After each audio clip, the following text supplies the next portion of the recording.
one. All right, so welcome everyone. I'm Michael Naylor, and I'm coming to you from South Portland, Maine, on this almost spring type day, in which case we have no snow on the ground, which is miraculous. And I'm the director of the Enneagram Center for Transformation and Well-Being. And today I have the pleasure of getting to interview a dear friend, Keri, a beloved Type 2, who will take us on a navigation of the agony and the ecstasy of her life in the Type 2 psychological skin. So great to have you here, Keri, and just invite you maybe just to start off and say a little bit about what you're up to. I know you have a book you just got published, so you can put that up there several times during the interview just to remind us all. All right. Wait, I should have got a good copy. Oh, here's a good copy. Okay. I have my one that says not for resale. But yes, I do too. Yeah. Awesome. So The Call of Cancer. Awesome. And so maybe say a little bit about that. Yeah. So the subtitle, I love the subtitle, and you'll understand it's a very true subtitle. Okay. A loving pathway to wholeness, healing, and transformation. Awesome. Awesome. Yeah. And did you write that book in 2 weeks and get it published, or was it? Yeah, just off the top of my head, yeah, just pulled right out. No long suffering, huh? That's the fours who do that. So, yeah. So say a little bit about what you're up to and where you're today, and then we'll go into your journey. Okay. Well, I was this, as you can see, it has 2 authors on there. Mm-hmm. And, so I was in a partnership with my dear friend Sherry Ann Tom, who is a 3, who you might want to introduce. She's very, very 3. And we co-created this business about 10 years ago to train people to be cancer coaches. And because one of my loves was when I found coaching, it was like, you mean I can love people for a living? It's true. So I've been in love with coaching in all different forms, and it's grown and morphed, as I become more ensconced in like metaphysical stuff, spiritual pathways and things, which the Enneagram is definitely part of that. Although I'm not an expert. For me personally, the Enneagram, what it did was it allowed me to embrace and forgive the things I thought were wrong with me. All right, that's good. Well, when did you discover the Enneagram and your type? The Enneagram, yeah, and my type, I discovered it. I was an adult. I was already on the coaching path, and a friend of mine who was also a teacher was also thought she was a 2. I think she's discovered she's not a 2, but it was very healing for me to have someone who I admired be a 2 and see sort of how she had embraced it, but also when she would point to things about the 2, just because she was also a coach and a teacher and all that there was it was just, it was acceptable to receive feedback that wasn't shaming, Awesome. like, yeah, because how as a 2, I immediately go to shame. There's something wrong with me. And it felt like there was something fundamentally wrong. Like people would say, oh, you're sensitive. Oh, she's just so sensitive. And I thought, oh, shit, that's true. But I obviously need to fix that. Yeah. And actually, I was a 9 at first, a 9 or a 7.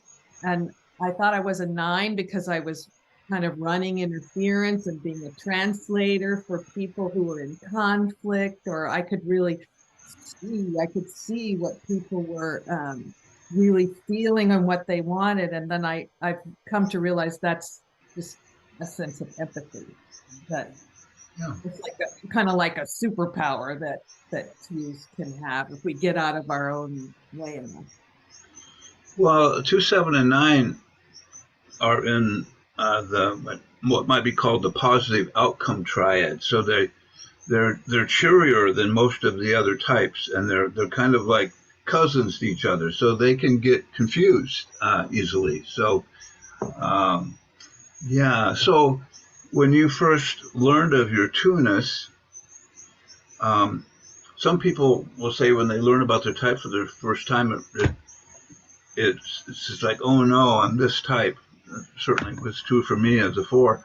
Other people are relieved. I'm wondering what it was like for you when you realized, oh, I'm a type 2. I felt very seen because Awesome. there was no doubt I was a 2 because it was all about love. And I used to think that, oh, and it's all about but then I realized as you look a little deeper, it's all about my relationship to love. And, and I've had to own that my life has a lot been about trying to earn love. Yeah. And Well, that's often what twos will say is initially when they're little ones, due to confusions in the family, that there's a sense that I've got to earn this love or I don't deserve it, and then but I can't just earn it once. I got to do it the next day and start over again. So there's like a project, a never-ending project. So how was that for you? I just kind of, when you were saying that, I could just kind of put myself back in time and kind of feel into how much it's like I would look for those little goodies of approval, and especially from my mom. You know, Yes. she was the love object, and she was, my most available audience. You know, so Yeah.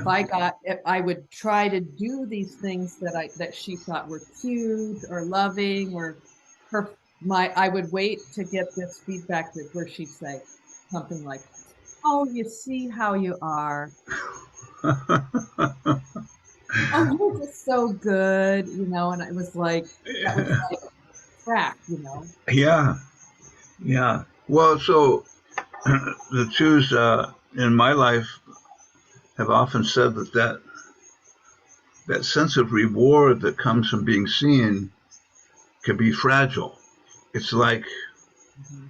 I earned it today. I went to bed, woke up, and I got to start all over again. It's like it sometimes doesn't have a sustainable quality to it, at least in the beginning. But it can be, it can the wrong look. I mean, twos I've noticed are the wrong look. They like, oh, something's wrong. Are you mad at me? No, Yeah.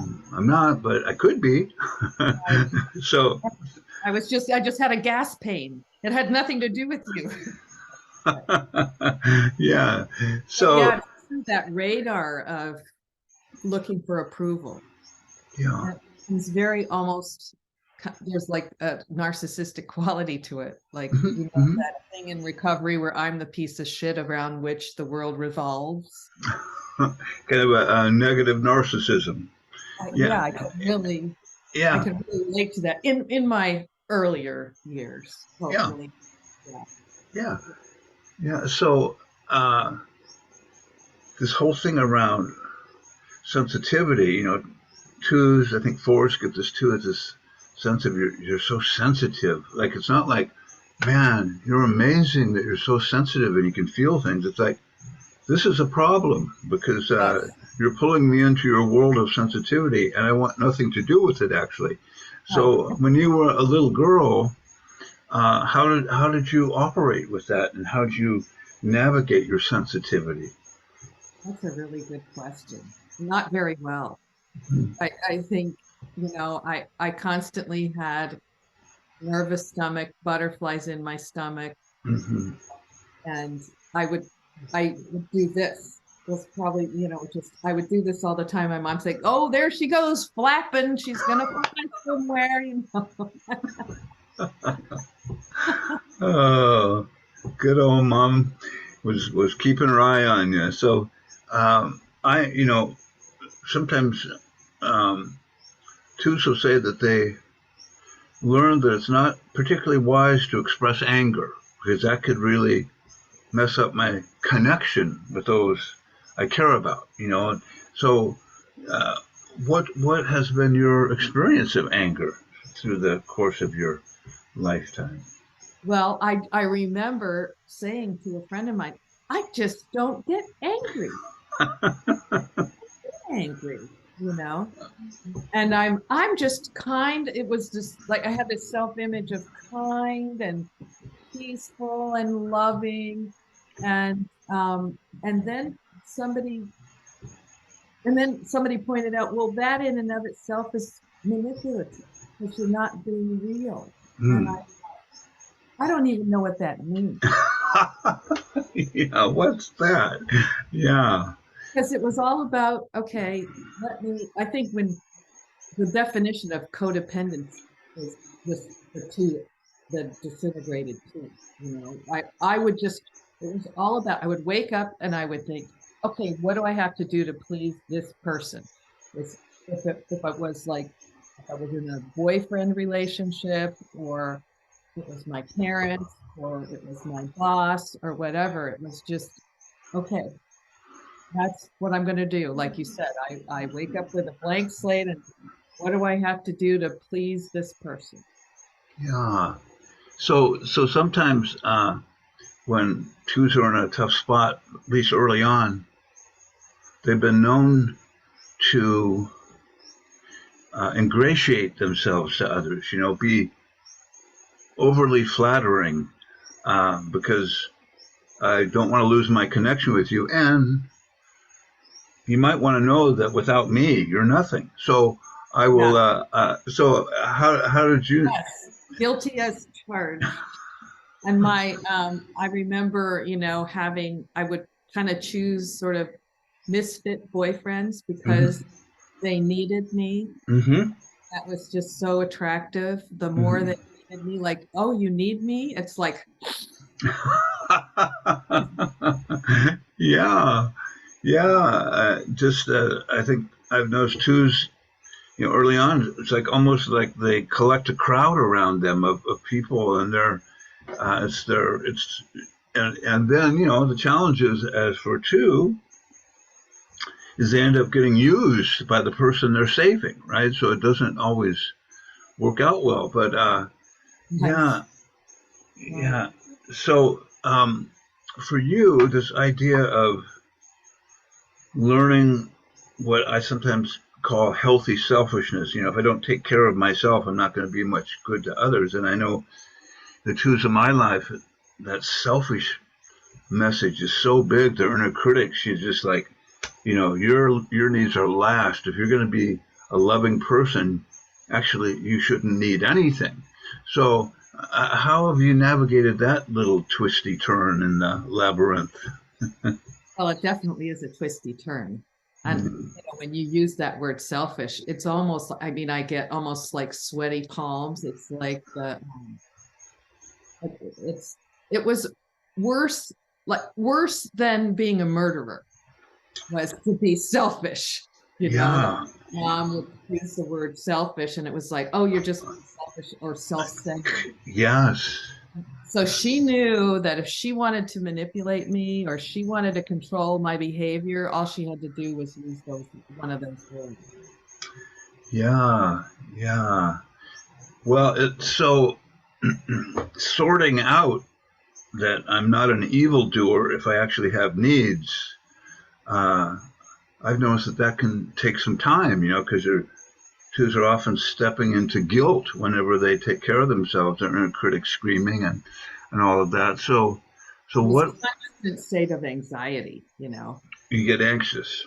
Yeah. But the thing, I mean, there was sort of a turning point when the Enneagram so helped with. your path of integration is to learn to turn all that lovingness that you have bestowed on other people, to turn it on yourself.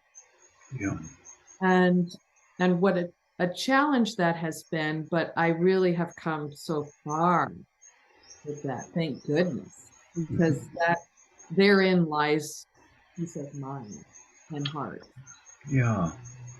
Well, sometimes when people begin studying the Enneagram, and this was true of me, I felt like Don Riso had mapped out my entire internal world, and that since I had knowledge of what my patterns were, it should only take me a couple weeks to sort through them, right?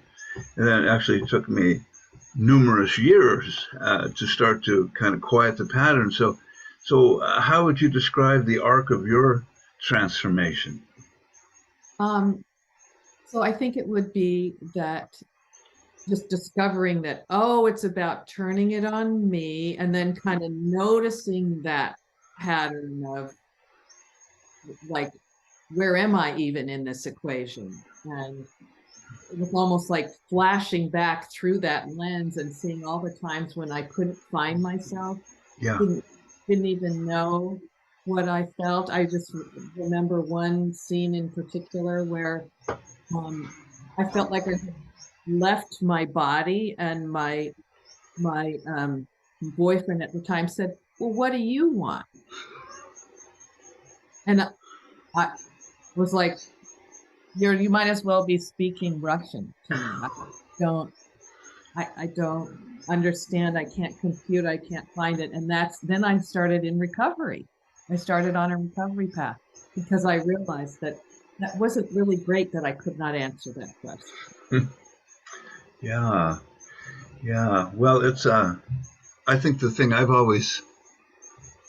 I'm humbled by is just how powerful patterns can be, even after years of working on myself. There's times when I get triggered and I go, I haven't made any progress at all. How did that happen, right?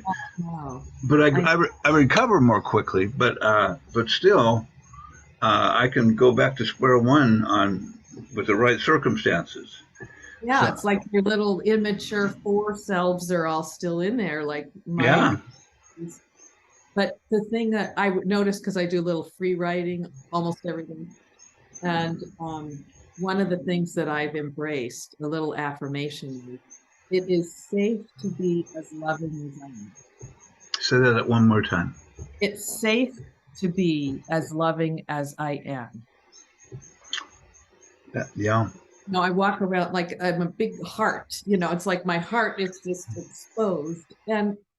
But I realized that um I mean, I've tempered, like I used to have to get it like it was drugs. I need to interact with people to get their love, to get their love, to get their love. And now it's about giving. And mm, that's been the turnaround. And yeah, to recognize that that giving is a gift. And that it's part of my grace.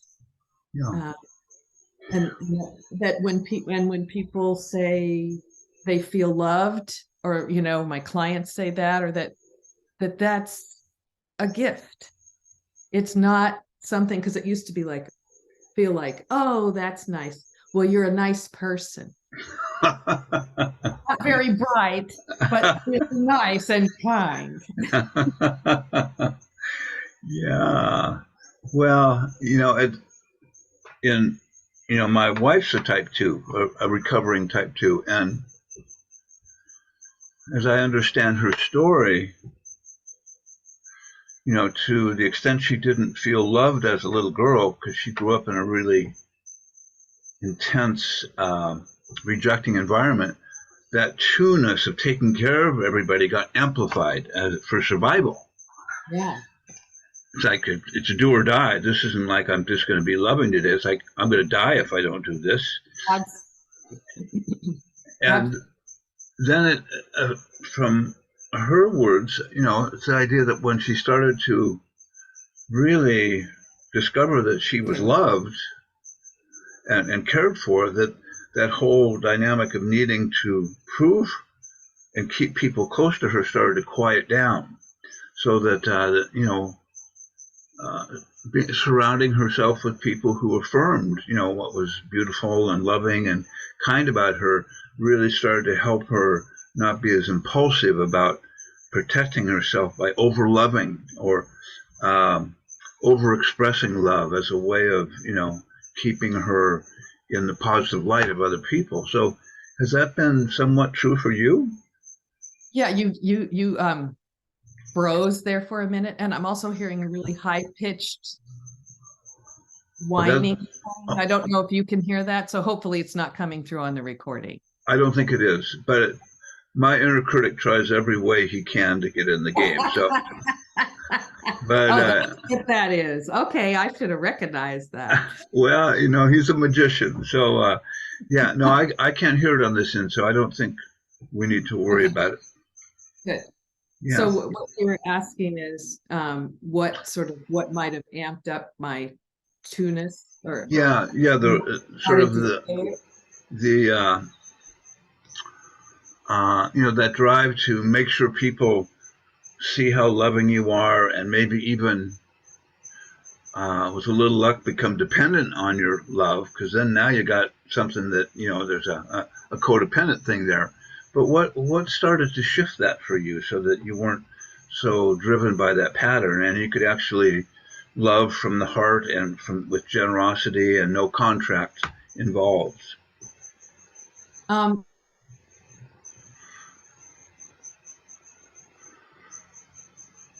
realize that everyone is on their own.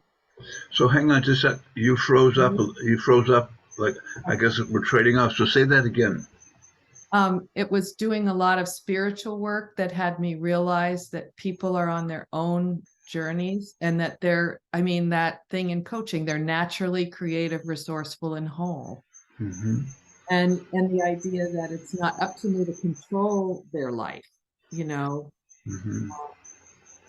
that they're okay. Like it's like, God forbid they don't need me, but also the relief of Mm. they don't need me. Yeah. Yeah. Um, yeah, and then it's my job to really to put your oxygen mask on first is really a great metaphor for it too, I think. Yeah. Take care of yourself first. See? So what are the ways that feed your soul, where you practice self care? Like, are there certain things that you do that or have done that really helped you?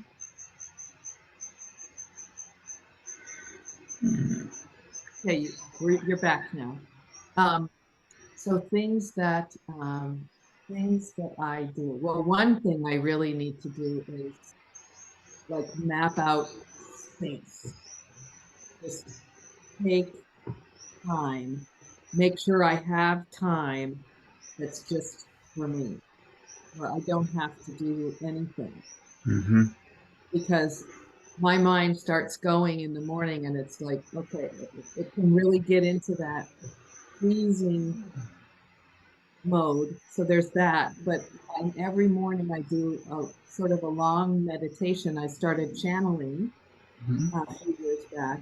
And so Mm-hmm. I do what's called a blending with, it just feels like I'm blending with the universe. I'm Mm-hmm. allowing myself just to receive, the practicing receiving, which sometimes I don't even still know what receiving even means. Mm-hmm.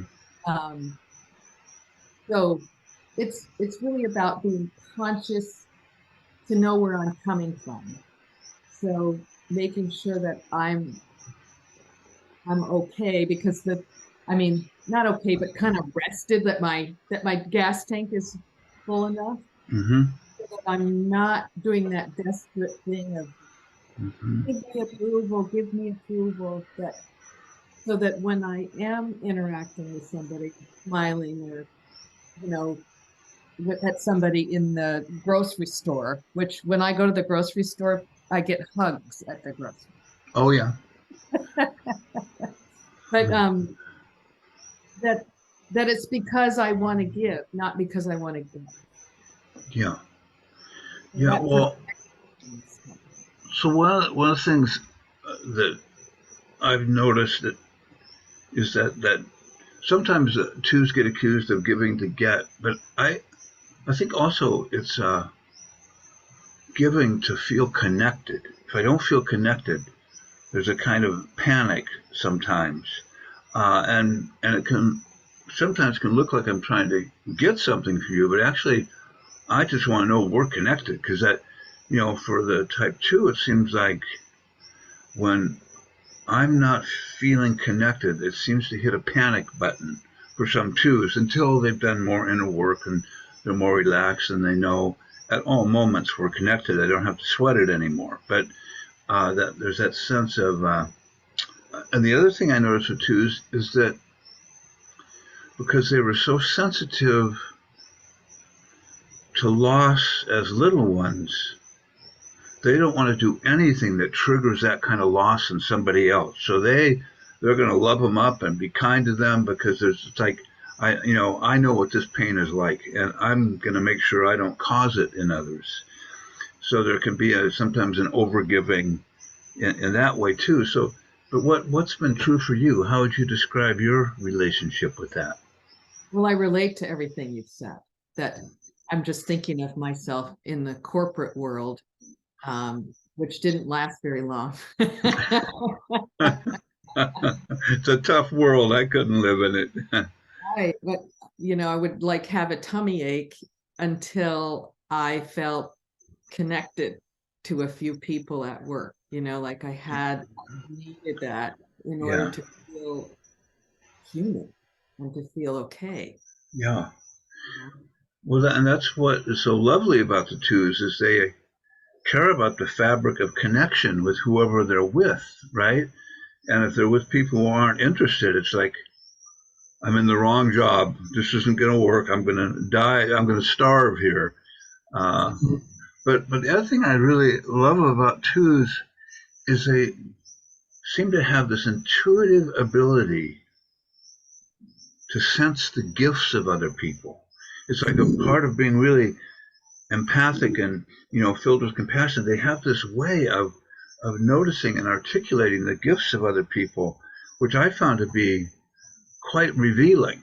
Has that been your experience? Absolutely. Absolutely. And it's been really fun to be in a profession where that's valued. Yeah, yeah. Because when I remember when I had my first real job out of college, I was a receptionist at an international PR company. And Hmm. um, it ended up that I got in trouble because the account executives, it was like there was the front office and then there was the back office, and I was in the front office and I was all by myself. So, but pretty soon the account executives they were coming in and they were sitting there and we were having these long chats, and I was telling them about how they were and what I thought they would be really good at and how they and I think I might have helped them find different jobs, which isn't the greatest thing.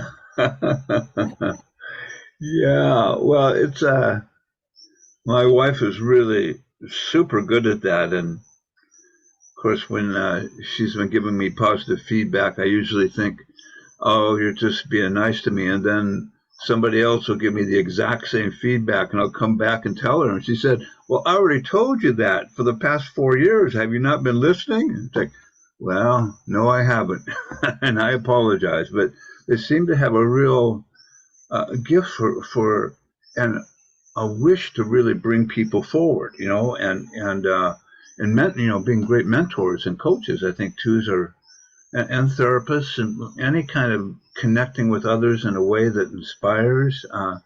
So, so say a little bit about your experience with that. Like, how do you notice that coming through you? Well, first, in coaching, just having like an initial conversation with people, it was like, oh, I know what you want. I know what you're about. It sounds like you want this and you're good at that. And it's like it goes on all cylinders. But Hmm. another way it gets expressed is being a facilitator, of workshops and being able to bring people in and Mm-hmm. honor what they're trying to say and Yeah. to create, be able to hold the space of the workshop and what comes into the learning. So there's something about being able to see people and their gifts, and always being able, they're always like that, they're Mm. never just, they're always valuable in that regard. Yeah. Well, it seems like it extends to the idea of the twos, healthy twos just have a natural capacity to sense and feel the preciousness in people. It's just how it is, and there's a way that they speak to that, which of course cheers people up. It's nice to have somebody touch that kind of essence of preciousness, but and when twos are healthy, it's not sticky. I'm not, bargaining. I'm just noticing it because it's my nature to see the beauty in you. Um, so, and I just recently realized that I'm just madly in love with humanity. yes, well, twos to say I'm in love with love, and that includes all the human beings floating around. And I've seen Donna just be so compassionate and easily accessing her heart. Um, and whereas I tend to be a little more guarded, at least at first. But I was thinking, you coached me several years ago when I was going through my certification with Coactive Coaches Institute. And the thing that really moved me is that you saw and articulated particular gifts that I was demonstrating and coaching that until you named them, I didn't know they were there. It's like it just sort of woke up another dimension of my self-awareness and how I was actually contacting people. And that's not an easy thing to do. There's a certain subtlety and depth to that, but it really totally opened up my sense of, I've got this. I know what this is, and I can feel it now, and I can trust it. And when it's operating, I'm aware of it. So I don't know if I've ever articulated that, but I really thank you for that. That was really, really powerful for me. So, yeah.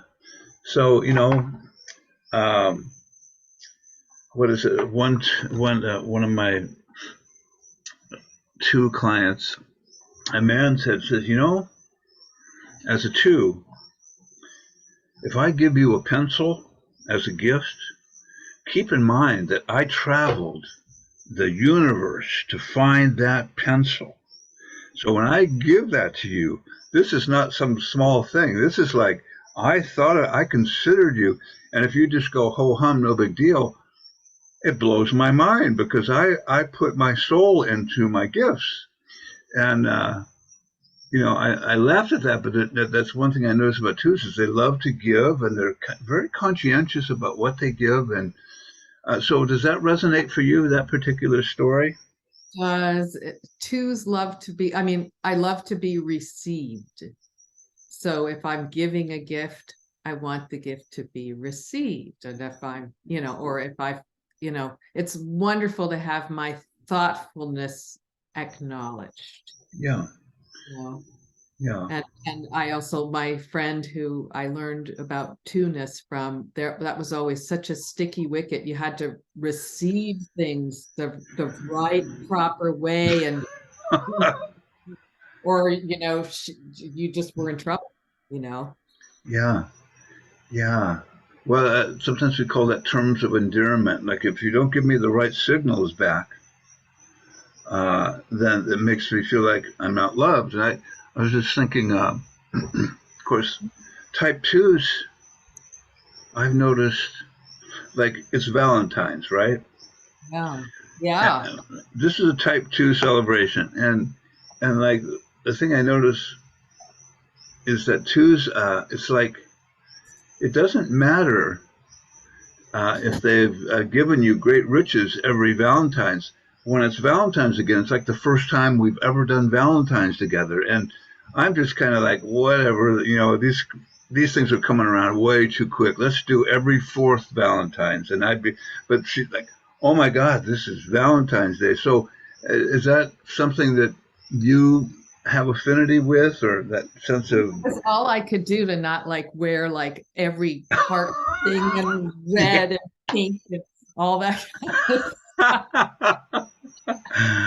It's real. It's real. We And my darling husband, who's a four, he made it so that we would always celebrate Valentine's Day.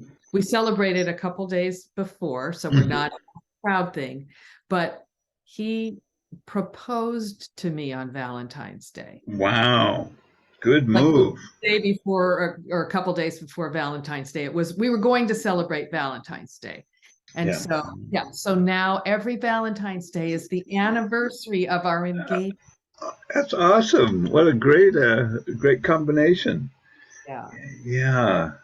Well, if you were going to reflect on any other of the trials and tribulations of the two, anything pop up for you, or that I haven't addressed yet? Like sometimes twos are can be known for sort of crossing boundaries because they have such exuberance for giving. They just want to give you all their love, and sometimes that's absolutely awesome, and other times people feel like you're getting your love all over me. I'm drowning. So, what have you noticed? Yeah. Well, I'm more mature now.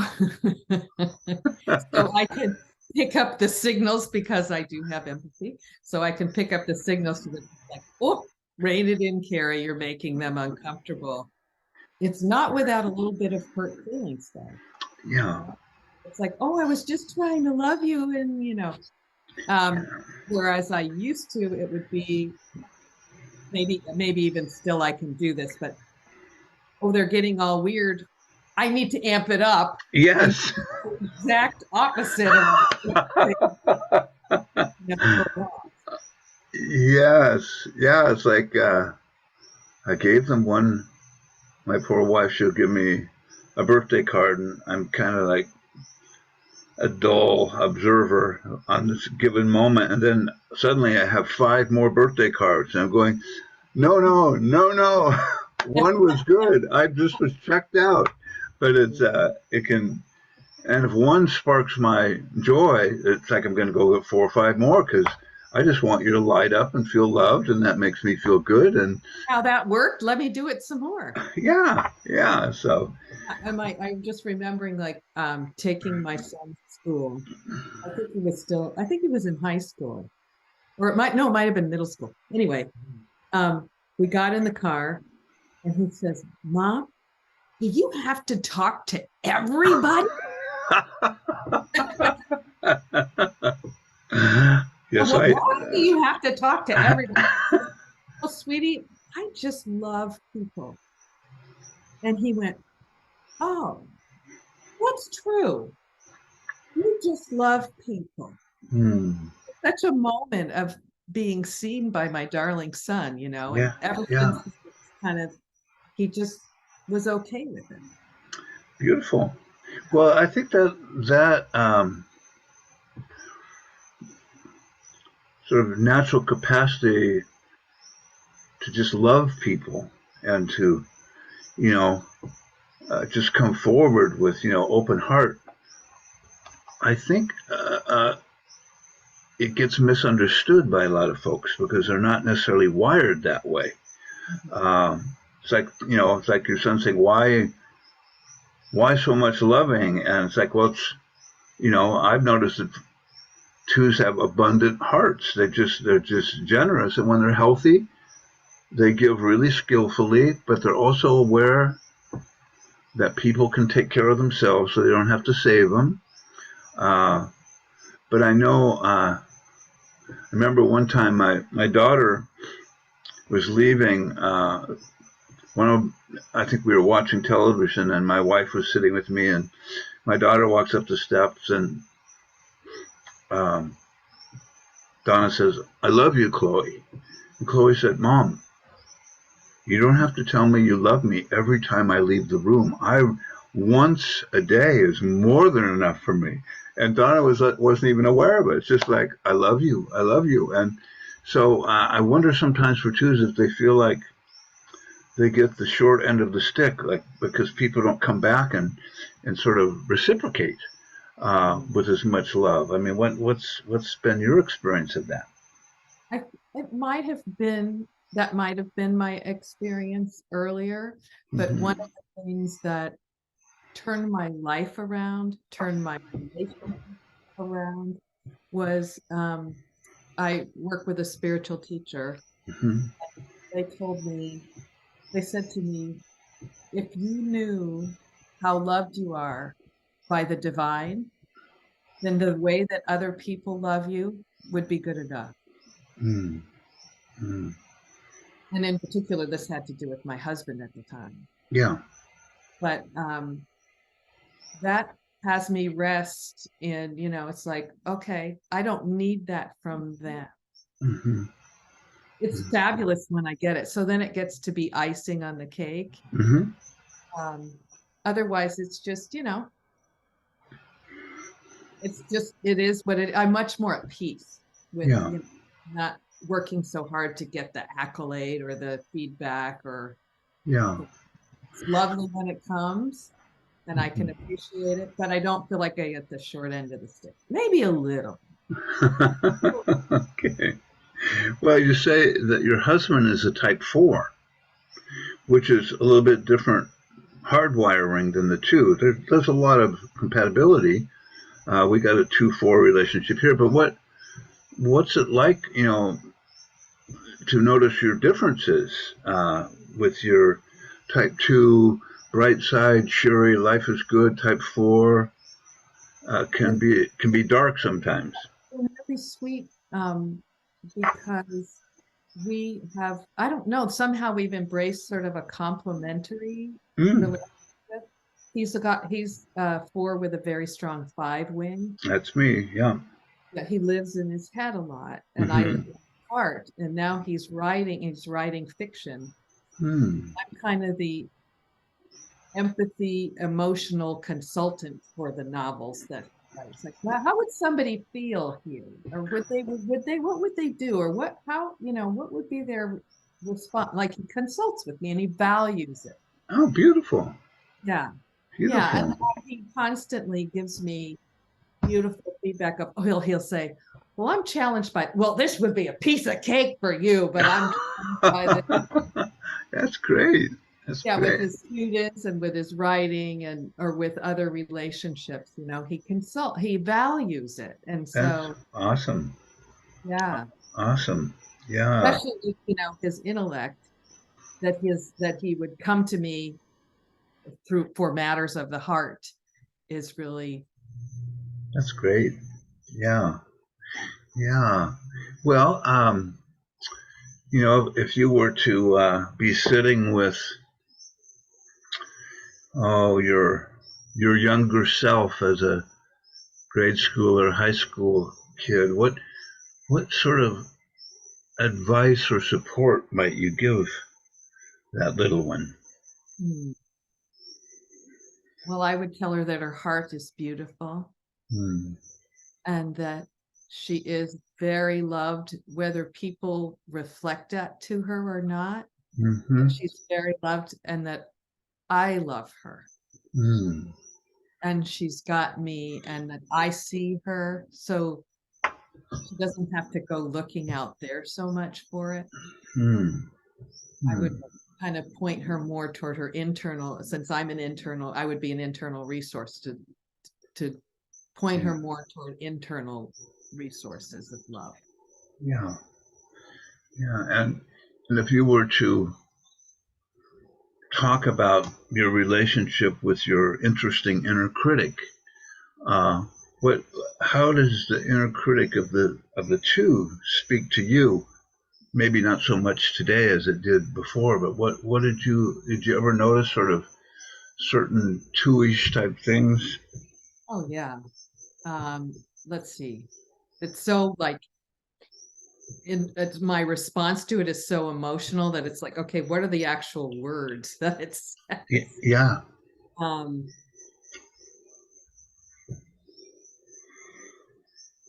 I mean, it's all about shame. Like, you're uh, even trying to fall asleep at night, like going through the day and was I the most loving and what do I need to go and repair and what do I need to go and fix and do I need to basically do I need to go control that perception of me because I don't think that's an accurate perception. Maybe they didn't realize I was just trying to be loving. So kind of like an inventory, yeah, constant, mm, constant. yeah, yeah. The try, yeah, yeah. So that's interesting because I notice my wife, if she will come up and say that I'm really sorry I said that. That did that bother you? And I'll go, not really. I'm, but it's like she's been thinking about it. Like, oh, maybe he took that wrong, or if there is a rare moment. Well, in the beginning, she didn't do anger, but that's changed quite dramatically. But it'll just come out, and I go, "Wow, that's amazing." But then she'll double back and say that I hope that didn't hurt you, because it's like this sense that I might have got crushed by what she said, because criticism of her often felt very crushing. When she was a little one, that kind of rejection pattern of the two. We often say the type two feels rejected in advance, so they're going to do whatever they can to make sure you don't reject them because they've already felt that or anticipated it. But it's almost like, as I say to her, Donna, you only have to apologize once. And she'll say, well, I think 3 or 4 times makes it easier for me. But did you ever notice that you would over apologize? Oh, sure. To take more responsibility than is mine, or Mm-hmm. um, I'm just thinking about having ended a long-term, fairly toxic relationship, and I wanted to be responsible for my part in it, and then I'm sorry for blah blah blah, and finally he said, you know, enough. I have responsibility here too. You know. Yeah, yeah. Okay. So when you were, a little one or going through high school, how did your tunes show up? Like in school or on the playground or in activities. I mean, what did you notice? Well, I think I was not always, but I would be kind to folks that a lot of people weren't kind to, or Yeah, always yeah. noticing. Um, I hugged people a lot. Yeah. I needed to get my hugs every day. Yeah. Yeah. Yeah. Yeah. Yeah. Twos are great huggers, that's for sure. Um, And there was also just the whole friend factor that, if my friend needed me, I would do anything. I would skip class. I would do, whatever they needed. yeah. Well, I've noticed that, with my wife is what an incredible mom she was in terms of being devoted to, you know, our kids and making sure they were getting what they needed and just being like this tireless advocate that they get, the healthiest treatment they can. And in that way, she's a force to be reckoned with. I mean, she just would just keep showing up and showing up. So, That uh, sounds very familiar because my son has ADHD, and that was part of the reason that I was saying hello to everybody was because I knew the principal, I knew all the counselors, yeah, like you're gonna make sure, and because I want you to know my kid, and he's not, and I need you to support him, and you're damn well gonna support him. So yeah. I recognize that. Yeah, that's exactly what Donna did, and I think two moms, should be given some sort of a trophy each year for all the, incredible love they bring to their kids. I think that doesn't get noticed sometimes, but there is a fire that comes up, um, around dedication to loved ones. So, one of the things in the Enneagram, we notice that the line from two goes to four. Mhm. So a story we tell is that, for type twos to become emotionally honest like a four, more creative and individualistic is one pathway. And then there's two goes to eight, which ultimately the healthy aspect of that is I learn to own my power. And when it's time to say, don't cross this line, or you could pass away, they can take that power and use it well. So, are those themes that resonate with you, or anything you'd like to say about that? Yeah, completely. I'll speak to the eight first because that's just one. um, but yeah, just being, I notice a fierce, so it's like a fierceness in my love, a fierceness in drawing boundaries. Um, and what else did you say about the eight? Well, a sense of I have a right to protect myself Yeah. and to assert my will and to, in a sense, go after what I care about.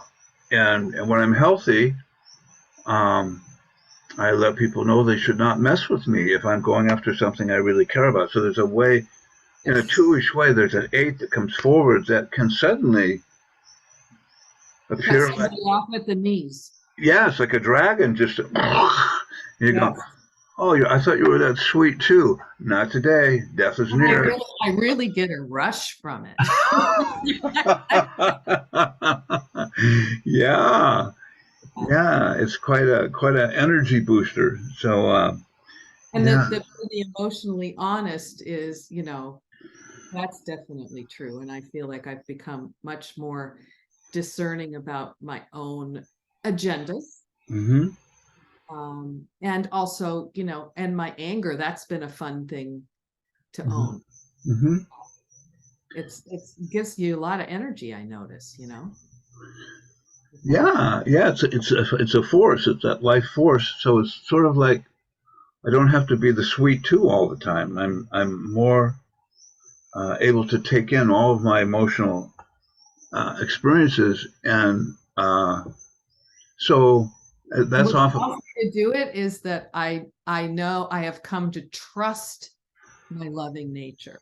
So I don't have to prove my loving nature. I Yeah, can trust it so I can go from there, yeah.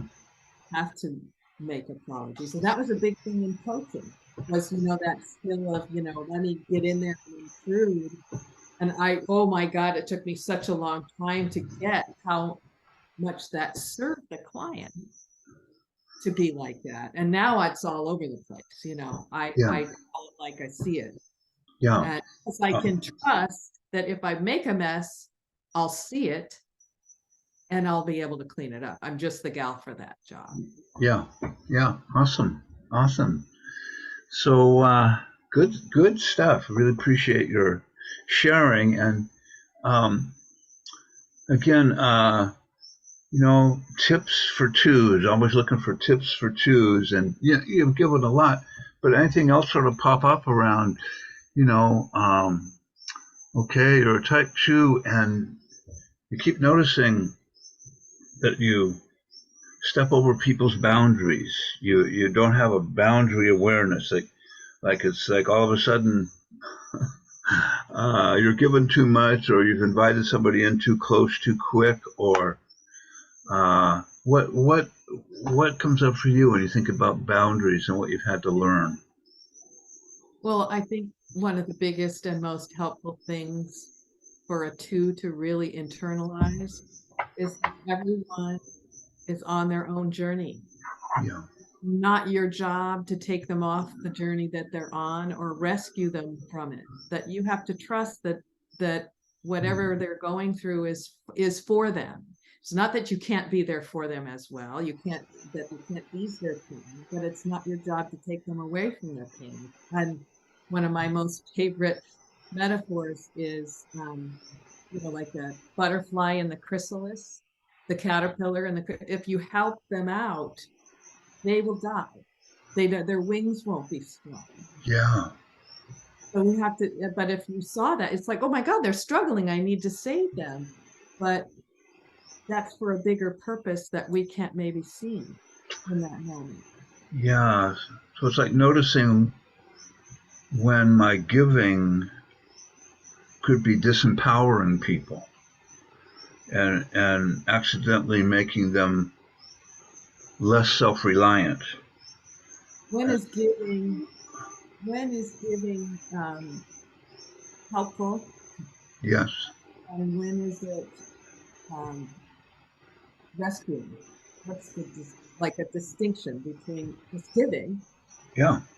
the gift, versus I'm going to take you out of the experience and rescue you from your life, Yeah. not helpful. Yeah, and that's certainly probably a tricky one for everyone, but I think for twos who love to, you know, heal and help, and it's like noticing when is my healing and helping actually weakening my friend's will or their courage to go through a difficult time, and so that seems like a big growth edge for type twos. Yeah.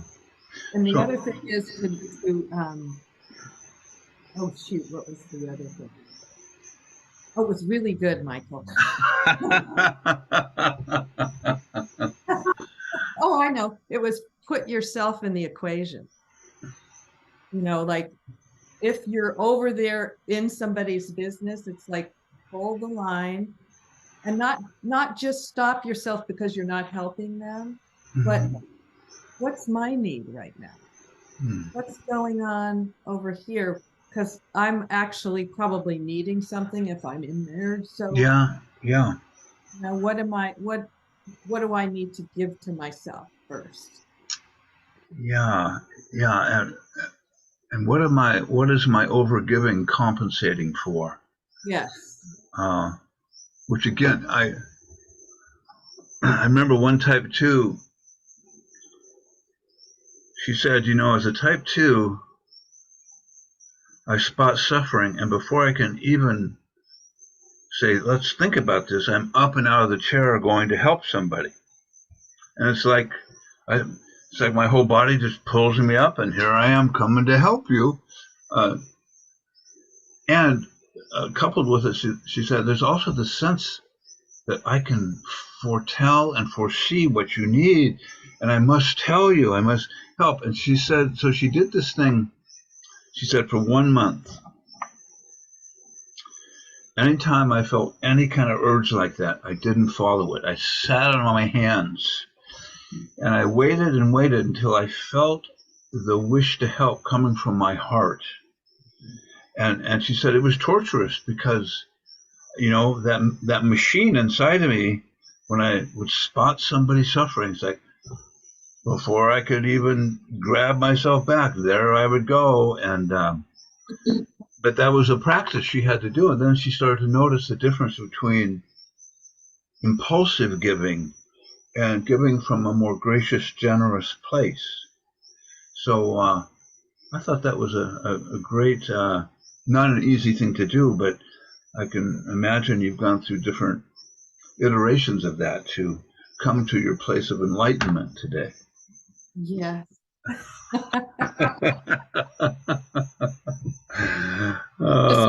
You were saying that was just so beautifully put about that machine and coming from your heart. Are you coming from your heart? Are you coming from some sort of desperate need to do blah, blah, blah, blah? Like, where am I here? Yeah, yeah, yeah. So have there been any particular kinds of meditation practices that have been helpful for you, or is there too many to articulate? I mean, what's been true for you? Well, when I am doing what I do in the morning, it is all about connecting to the divine, Mm-hmm. to the divine love, and to just slowing down enough to feel that I am loved and that I am loved. Mm. And I know that my or I'm done or whatever, that if I start weeping, so it's like, oh, I feel it. I feel it. Oh, I can feel the truth of that and connect Mm. with that truth. That's how I start my day. Beautiful. All right. Well, any last words before we close for today? I think you can imagine what the words are. I love you, Mike. I love you too. Thank you so much. I'm going to turn off this recording and